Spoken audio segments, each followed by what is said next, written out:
Mesdames, Messieurs, bonsoir. Le chef de l'État et les responsables du groupe Bolloré viennent d'animer une conférence de presse pour expliquer, je voulais dire, les avantages de ce projet bénéfique pour la Guinée. Rétablir la fourniture régulière du courant électrique figure parmi les priorités du gouvernement. Ce matin, 85 conteneurs comprenant des groupes électrogènes et des transformateurs ont été débarqués au port autonome de Conakry. C'est pour améliorer la production du courant électrique. Des nouvelles variétés de semences en expérimentation au centre de recherche agronomique de Barin. Le programme s'inscrit dans la promotion de l'autosuffisance alimentaire en Guinée. Bonsoir et bienvenue dans cette édition. Le groupe Bolloré vient d'entamer les travaux d'extension du terminal à conteneurs du port autonome de Conakry. Le chef de l'État était hier sur le site pour voir l'état d'avancement des travaux. En marge de cette visite, les responsables du groupe Bolloré et professeur Alpha Condé ont tenu une conférence de presse. Il a été question au cours de cette conférence de faire le bilan des travaux en cours de réalisation. Compte rendu Sanassi Keita, Doudou Traoré. En l'espace de quelques mois par le groupe Bolloré pour bâtir un port moderne à la dimension internationale sont satisfaisants. Le bilan s'est fait à l'occasion de cette conférence de presse, ici même dans les locaux des techniciens du groupe Bolloré, sur le terminal à conteneurs du port autonome de Conakry. Résultat attendu, le développement de l'économie guinéenne. Donc l'objectif de cette visite, Monsieur le Président, est de nous assurer que le chantier avance correctement. Et je dois, au nom de toutes les équipes, avant tout au nom de toutes les équipes du groupe Bolloré en Guinée-Conakry, vous remercier pour l'intérêt, le support que vous-même et votre gouvernement apportez pour l'avancement et la réalisation de ce projet. C'est vrai que nous sommes des investisseurs, Monsieur le Président, mais croyez-moi, sans un tel soutien, nous n'avancerions pas comme nous avançons. Et donc je vous remercie sincèrement. Chacune de ces visites sont autant d'encouragement et d'élan pour nous-mêmes et l'ensemble de nos équipes. Pour l'évolution de ces travaux d'extension du terminal à conteneurs du port autonome de Conakry, le président de la République livre ses impressions à la presse. Vous-même, vous voyez les réalisations qui ont été faites en moins d'un an. Et le plus important pour nous, c'est de défendre les intérêts de la Guinée. Et cela prend du temps. Par exemple, pour construire le chemin de fer Conakry-Tagbelin, dans un premier temps, le ministre sait, ça devait être fait par emprunt près d'Exim Bank en Chine. Aujourd'hui, ces 142 km vont être construits par le fonds propre de Bolloré, donc la Guinée n'a pas à emprunter un centime. Ensuite, en collaboration avec le groupe chinois, et ils continueront ensemble le chemin de fer jusqu'à Kankan, Bamako, Borogui-Lasso, comme ils l'ont dit. Donc, si la première partie sera construite sur le fonds Bolloré, la deuxième partie sera construite avec un crédit, mais qui sera pris par les sociétés, non pas par l'État guinéen. Ce qui est important aussi, vous savez, Benti a été toujours considéré comme le meilleur port pour la Guinée, un port en eau profonde. Il ne faut pas oublier que pendant la période coloniale, c'est à partir de Benti qu'on exportait les bananes. Donc l'avantage que nous avons, c'est qu'en plus du terminal pétrolier qui vont construire à Tagbelin, ils vont aussi transformer le port de Benti pour que les camions citernes ne viennent plus à Conakry, mais à Benti. Il est extrêmement important le développement du chemin de fer. Le port, c'est important. Nous sommes en train de faire de l'aéroport, vous suivez même un hub, parce que la Guinée est le plus proche de l'Amérique latine. Et nous voulons aussi que le port soit un hub. C'est-à-dire que pour aller en Amérique latine, les bateaux passent par là et les avions passent par là.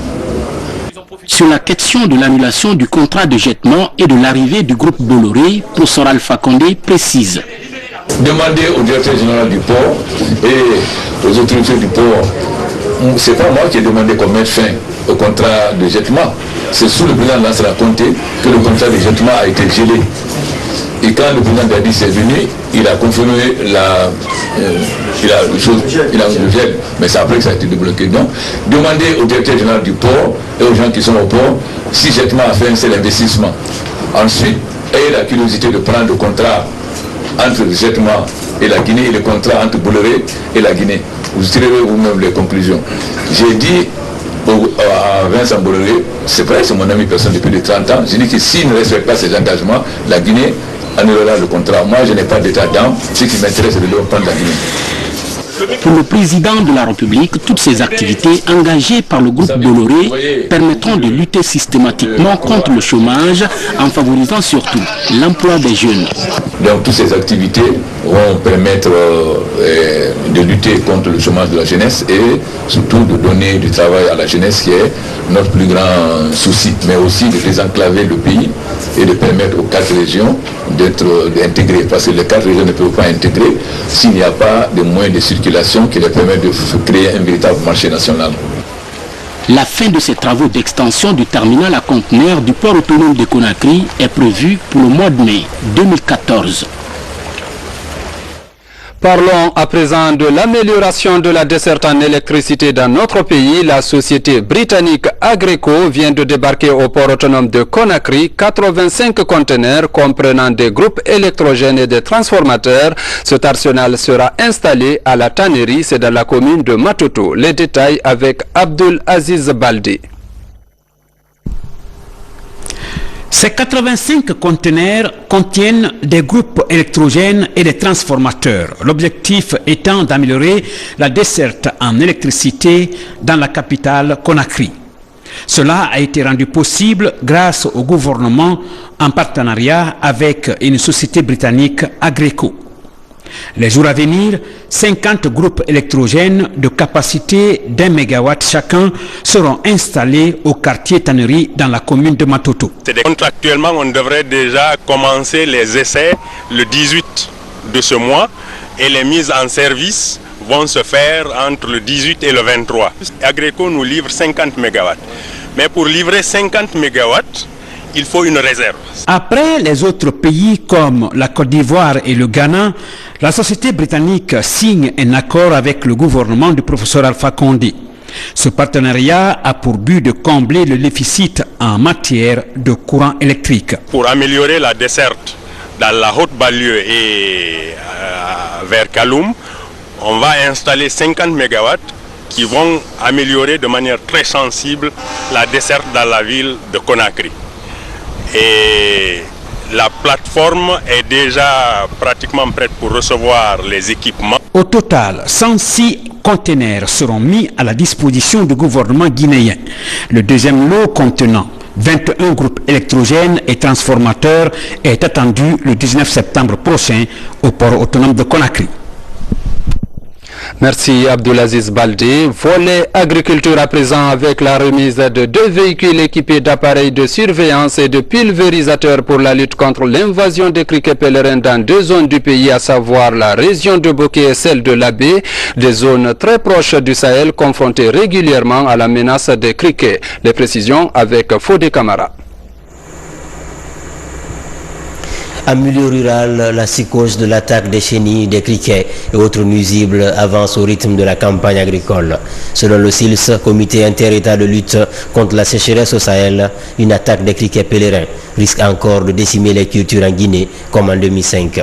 D'ores et déjà, une offensive préventive est mise en branle par cette remise de 2 véhicules dotés d'équipements de traitement, de surveillance et d'alerte à haut débit. Nous allons mettre à la disposition des régions de Boké et de l'Abbé ces 2 véhicules tout-terrain équipés avec le matériel adéquat pour pouvoir juguler ce fléau-là et être en position de veille aussi. Je suis vraiment très heureux de la réaction prompte du gouvernement du professeur Alpha Condé pour essayer quand même de juguler ces fléaux dont nous faisons face. Et nous promettons, nous nous engageons à utiliser ce matériel à bon escient. Après les brigades phytosanitaires des régions administratives de Boké et l'Abbé, 5 autres véhicules et leurs accessoires de surveillance sont attendus pour couvrir tout le territoire national. Une démarche susceptible de mettre les producteurs à l'abri des dégâts d'une éventuelle invasion des criquets pèlerins. Ces véhicules vont soulager les agriculteurs, d'ailleurs face aux efforts consentis par le chef de l'État pour aider ces paysans, notamment par la fourniture des engrais et autres intrants. Les acteurs du développement rural de la région de Kankan ont exprimé récemment leur soutien au chef de l'État. Ils envisagent de tout mettre en œuvre pour l'appuyer lors de ces législatives. Compte rendu, Fodeka Bangali Fofana. Produire ce que nous consommons et consommer ce que nous produisons, c'est de cette citation du président Alpha Condé que s'inspire le Centre régional de recherche agronomique de Barin, situé à 7 km de Timbi Madina, pour faire des expériences et fournir des semences de qualité aux producteurs. Que ce soit la production de semences de riz ou de maïs, le but des programmes de recherche du centre de Barin est l'augmentation de la rentabilité et de la productivité des paysans. Il faut qu'on teste la quantité économique d'engrais que les paysans doivent appliquer sur le riz. Donc voilà l'objectif fondamental de ces essais. Ils sont réalisés en station et en milieu paysan. Ce centre, à travers des essais-tests, montre aux paysans l'utilité de l'utilisation des engrais et des herbicides dans le cadre de la fertilité et de la gestion durable des sols, ce qui passe forcément par la connaissance des doses, des types d'engrais et des différentes périodes d'application. Il a été constaté que l'une des principales contraintes dans la riziculture à Moyenne-Guinée est la gestion des mauvaises herbes, d'où le partenariat entre l'Institut de recherche agronomique de Guinée, IRAG, et le programme de productivité agricole en Afrique de l'Ouest, WAP, en ce qui concerne les essais sur les moyens de lutte intégrés sur les herbicides. Nous avons testé sur le riz, parce que c'est toujours conformément à la stratégie du gouvernement. Le président de la République disait qu'il faut produire ce que nous consommons et nous consommons ce que nous produisons. Donc c'est pourquoi toutes les actions du WAP pour cette année sont axées sur la agriculture. Et lutter contre les mauvaises herbes entre dans cet axe de recherche au niveau de la station. Un autre constat, celui de la baisse de la fertilité des sols à Moyenne-Guinée. Des analyses ont prouvé que ce sont des sols pauvres en pH et très acides. Donc, d'autres expériences ont été menées sur le système alternatif pour voir le traitement le plus rentable de ces sols. Avec le programme Pommes de terre et culture maraîchère, la mission là aussi est l'augmentation de la productivité et la promotion de l'exportation des cultures maraîchères de Guinée, principalement la pomme de terre, la tomate, l'oignon et le piment. Vous êtes devant une parcelle d'essai. La mise en place d'une collection d'espèces horticoles. Son objectif, c'est d'abord la récupération des espèces et variétés qui tendent à disparaître. Ça, c'est l'objectif général. L'objectif spécifique, c'est la multiplication des semences de ces espèces et variétés les plus importantes. Ensuite, la caractérisation de ces variétés et espèces. À la station de Barin, le programme élevage est l'un des 4 programmes nationaux pour la Moyenne-Guinée. Un programme qui connaît une contrainte majeure. Voilà, c'est une légumineuse. Vous avez le Bracaria brisanta.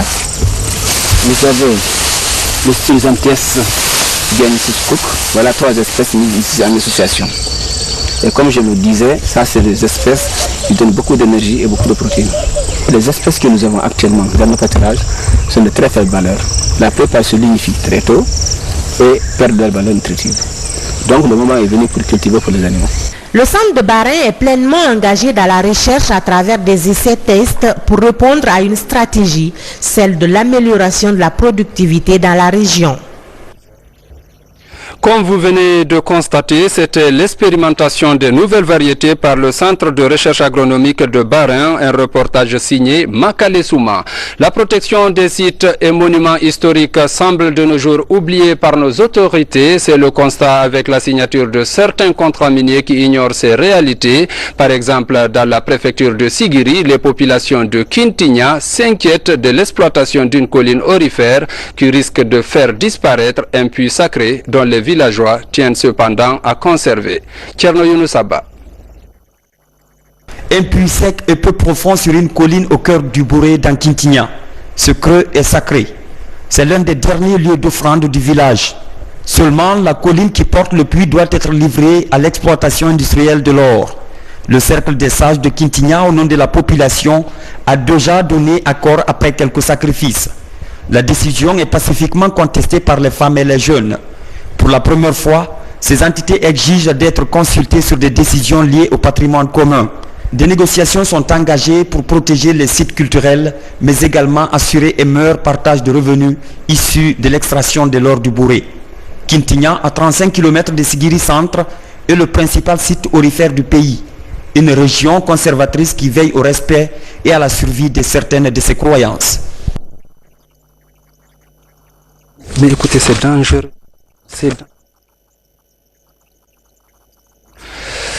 Vous venez de nous excuser de cette défaillance technique. Le manager international Amadou Diaby revient sur la scène. L'initiateur du tournoi de détection des jeunes talents du football revient cette fois-ci avec un bic rouge.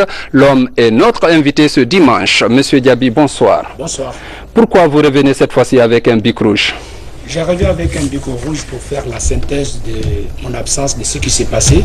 Vous savez que ça fait plus de 2 ans que je suis sur la scène footballistique. Donc je reviens, chaque fois que j'ai toujours organisé à Conakry. Et cette fois-ci, je vais organiser dans toutes les régions de la République de Guinée. Parce que ces jeunes des régions m'ont toujours reproché qu'ils n'étaient pas beaucoup suivis par moi. Et cette fois-ci, je pense à eux. Et donc, le tournoi sera dans toute l'étendue du territoire. Quelle donc sera la particularité de cette année? La particularité de cette année, c'est que tous les jeunes de Guinée auront les maillots, les ballons, et sans exception. C'est-à-dire que les 8 régions, on va retenir 8 équipes dans chaque région, et chaque région aura des maillots, des ballons, et ça sera une très très grande fête. Et pour moi, c'est une manière de consolider la paix pour ces pays. Vous savez, j'ai toujours œuvré depuis des années, ça fait 4 ans. On a plus de 5 joueurs aujourd'hui qui jouent en équipe nationale.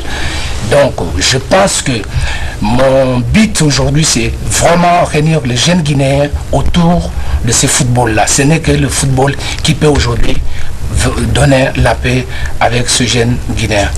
L'on se rappelle que le dernier tournoi remonte à mars 2011, si je ne me trompe pas. Alors dites-nous pourquoi ce long silence, parce qu'il faut le préciser, cela fait maintenant 2 ans qu'on n'entend plus parler de ce tournoi. Vous savez, dans la vie, il faut reculer pour mieux sauter. Donc moi je pense que 1 an, 2 ans, 3 ans, 4 ans de succès des tournois de détection, il fallait un peu mettre la pause. Vous savez que notre pays a connu beaucoup de problèmes. Bon, grâce à Dieu, grâce à l'arrivée aussi du professeur au pouvoir, nous sommes contents, fiers aujourd'hui qu'il y a une élection qui va se passer très bientôt dans notre pays. C'est ce qui fait qu'aujourd'hui, qui me donne encore l'envie, parce que ça me donne l'opportunité que je vais avoir les 24 de ces mois pour aller voter, me permet, moi, aujourd'hui, de penser aussi à la jeunesse guinéenne à travers ce football. Donc c'est ce qui me motive beaucoup pour que je puisse revenir aider ces jeunes-là. Alors Amadou, en organisant ce tournoi, dites-moi ce que cela vous rapporte. Écoutez, ce qui me rapporte, c'est après les années. Vous savez, aujourd'hui, on parle de Silla, Landel, Michel, en équipe nationale. C'est Amadou Diaby, le tournoi de détection qui a fait que ces jeunes-là sont partis. Donc, je suis fier que ces jeunes-là, aujourd'hui, défendent les couleurs de l'équipe nationale de Guinée. C'est ça ma fierté. Parce que c'est la Guinée d'abord, comme on le dit. Et moi, je pense que quand on passe par une détection, aider les jeunes de notre pays, puisqu'on n'a pas de centre de formation, on n'a pas des écoles ici. La meilleure manière de faire, les aider, c'est d'amener les techniciens européens, venir les aider dans notre pays, les former ici, pour qu'ils partent d'une manière officielle.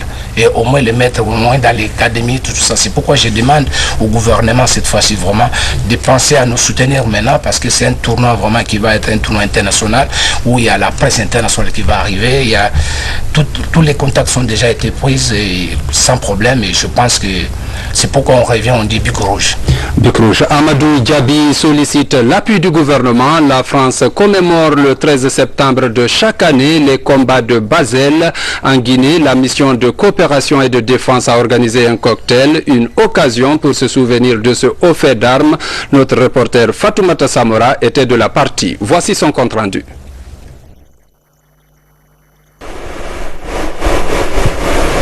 143 ans après les combats de Bazeille, les Français se rappellent encore cet instant inoubliable. Ici, Français et Guinéens sont en fête. Une fête marquée par la reprise à l'unisson de l'hymne de la marine française, la présentation des troupes françaises en Guinée. Aussi, la projection d'un film qui résume en 4 minutes la bataille de 1870. Au-delà de cette cérémonie, pourquoi est-ce qu'elle est importante pour nous ici en Guinée? C'est parce qu'il y a beaucoup de soldats de troupes de marine qui constituent l'armature de notre dispositif de coopération militaire et de défense en Afrique. Illustration d'un moment de bravoure exceptionnel et symbole de courage des troupes de la marine française, les combats de Bazeille ont opposé des unités d'infanterie de la marine française à des régiments bavarois. Mais que s'est-il passé dans le village de Bazeille le 1er septembre 1870? C'est une bataille qui a eu lieu en France, à la frontière avec ce qui est aujourd'hui la frontière avec la Belgique, près de Sedan. Une petite ville dans laquelle l'armée française et l'armée prussienne, pendant la guerre de 1870, se sont affrontées de façon très violente. Le Bazeille, c'est un petit village que les troupes de marine ont conquis, ont lâché sous l'ordre de leur hiérarchie militaire et ensuite ont repris. Ces mouvements de va-et-vient ont eu lieu 4 fois de suite, jusqu'à la dernière cartouche. Et c'est là qu'il y a un épisode important qui s'appelle la maison de la dernière cartouche, dans lequel les soldats de l'infanterie de marine ne se sont rendus qu'après avoir tiré leur ultime cartouche. Moment d'histoire, la bataille de Bazeille est illustrée par un tableau peint en 1873 par Alphonse-Marie Adolphe de Villeneuve. Cette semaine, les journaux quotidiens et hebdomadaires ont largement commenté l'actualité nationale, notamment les divergences sur l'organisation des élections législatives. Autres journaux sont aussi revenus sur les faits divers comme la tragique fusillade entre bandits et agents de forces de sécurité. La revue de presse est signée Mamadou Alpha Baldé. Les annonces du RPG Arc-en-Ciel sont visibles à la une ou la DER de tous les journaux, sauf Horea et le Lynx. Les législatives du 24 septembre sont à la une de la grande partie des quotidiens et hebdomadaires du pays. L'Indépendant titre en tribune « Le ton monte au fur et à mesure que la date du scrutin approche ». L'opposition soupçonne la CENI et les autorités actuelles de vouloir sortir de la dynamique du dialogue et d'apaisement reflété dans les accords du 3 juillet. Pour la lance, la CENI persiste, l'opposition dénonce. À en croire l'opposition, le fichier électoral ne reflète pas la réalité du corps électoral guinéen.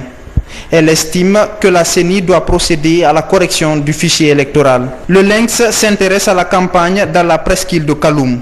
Le satirique titre « La campagne bat son plein dans le centre administratif ». Le journal d'investigation et d'information générale Guinée en marche écrit « Fièvre électorale à Kaloum, pourquoi Baïdi Haribo panique et pleurniche ?» Plus loin, il ajoute « Baïdi vit véritablement sa première expérience politique. Il se dit populaire et pense bêtement que Kaloum est sa chose à lui. » Cette semaine, l'Observateur parle aussi des 3 présumés bandits abattus à Matoto par une unité de la brigade anticriminalité alors qu'ils tentaient de dévaliser des commerces dont une banque dans la même commune. À la une du quotidien national Horea, on peut lire « Les femmes rurales honorées à travers l'association guinéenne pour l'allègement des charges féminines ».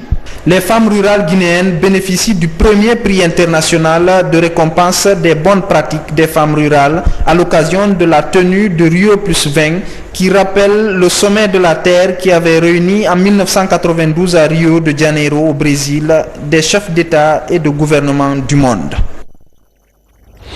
Dans la rubrique Parole de candidats, Aïcha Diallo reçoit ce soir les candidats du RDIG et du PNR, des formations politiques qui ont l'intention de faire partir de la future législature. Suivez.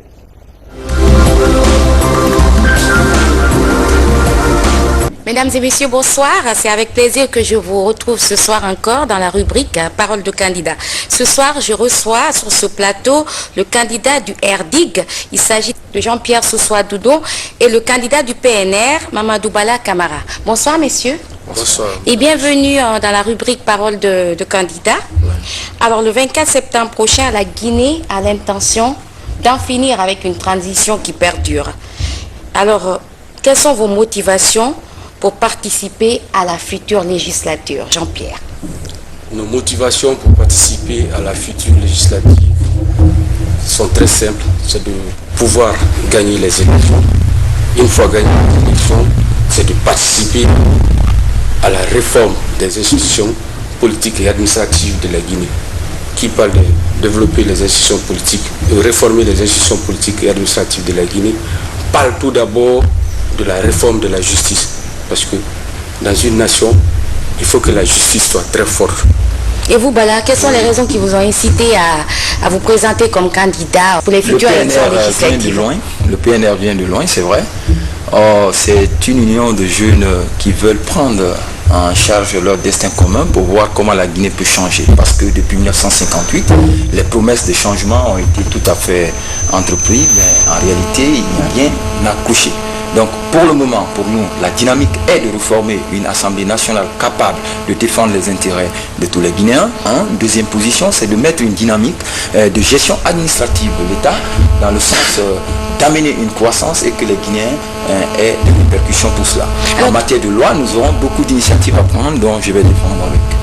Alors, quelle est la stratégie que vous avez mise en place pour convaincre les électeurs, le peuple de Guinée, à vous aider à accéder à la future législature? Quel est ce mécanisme que vous avez instauré? Moi, ma chance est très simple parce que le PNR présente une liste objective de cadres et compétents. 2, une liste où il y a 40% de femmes. Donc déjà, c'est une volonté d'aider les femmes qui constitue déjà un bastion de développement très important pour toutes les nations et particulièrement pour les nations qui vivent dans l'Afrique subsaharienne. Un troisième élément, c'est que c'est la jeunesse du parti ou la moyenne d'âge dans le parti pour aller aux élections est de 30 ans.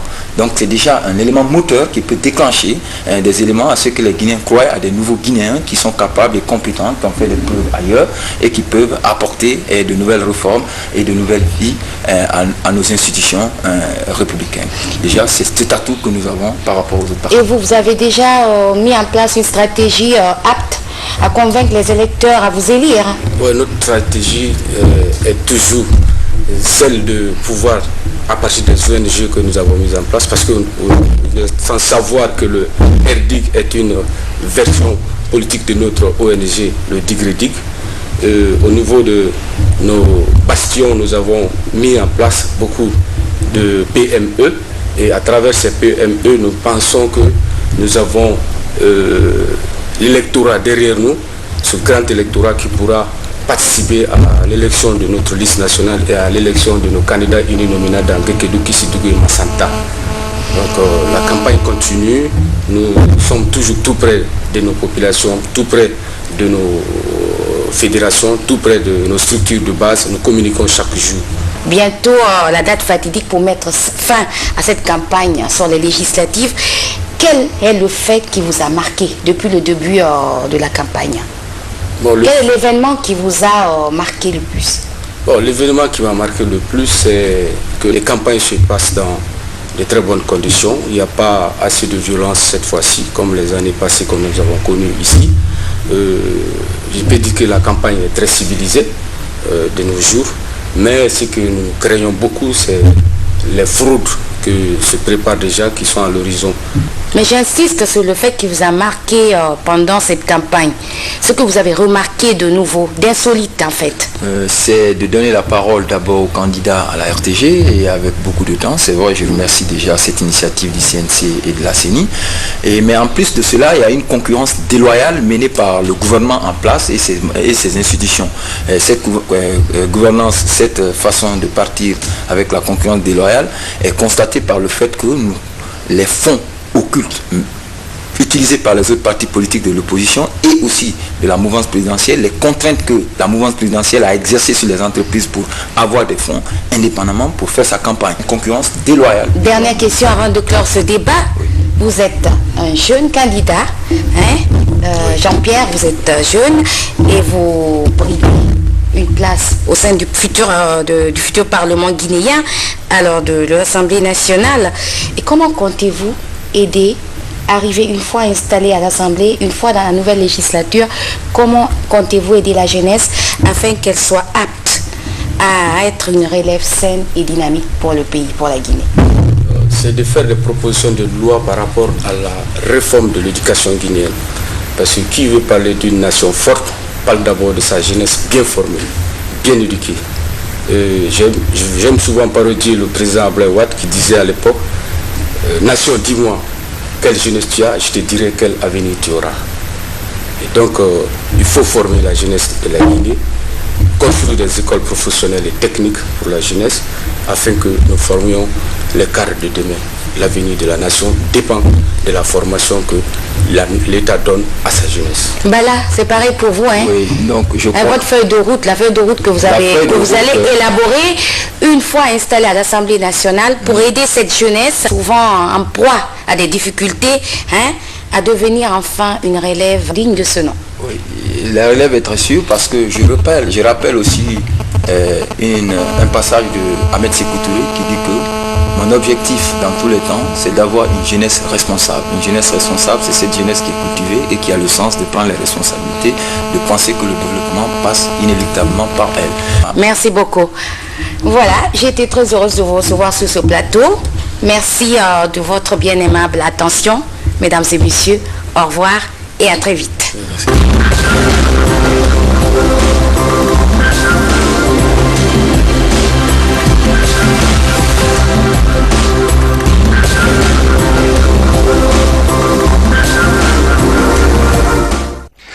Mesdames, Messieurs, cette rubrique met fin à cette édition. Merci de votre aimable attention et bonne suite de programmes sur la télévision nationale.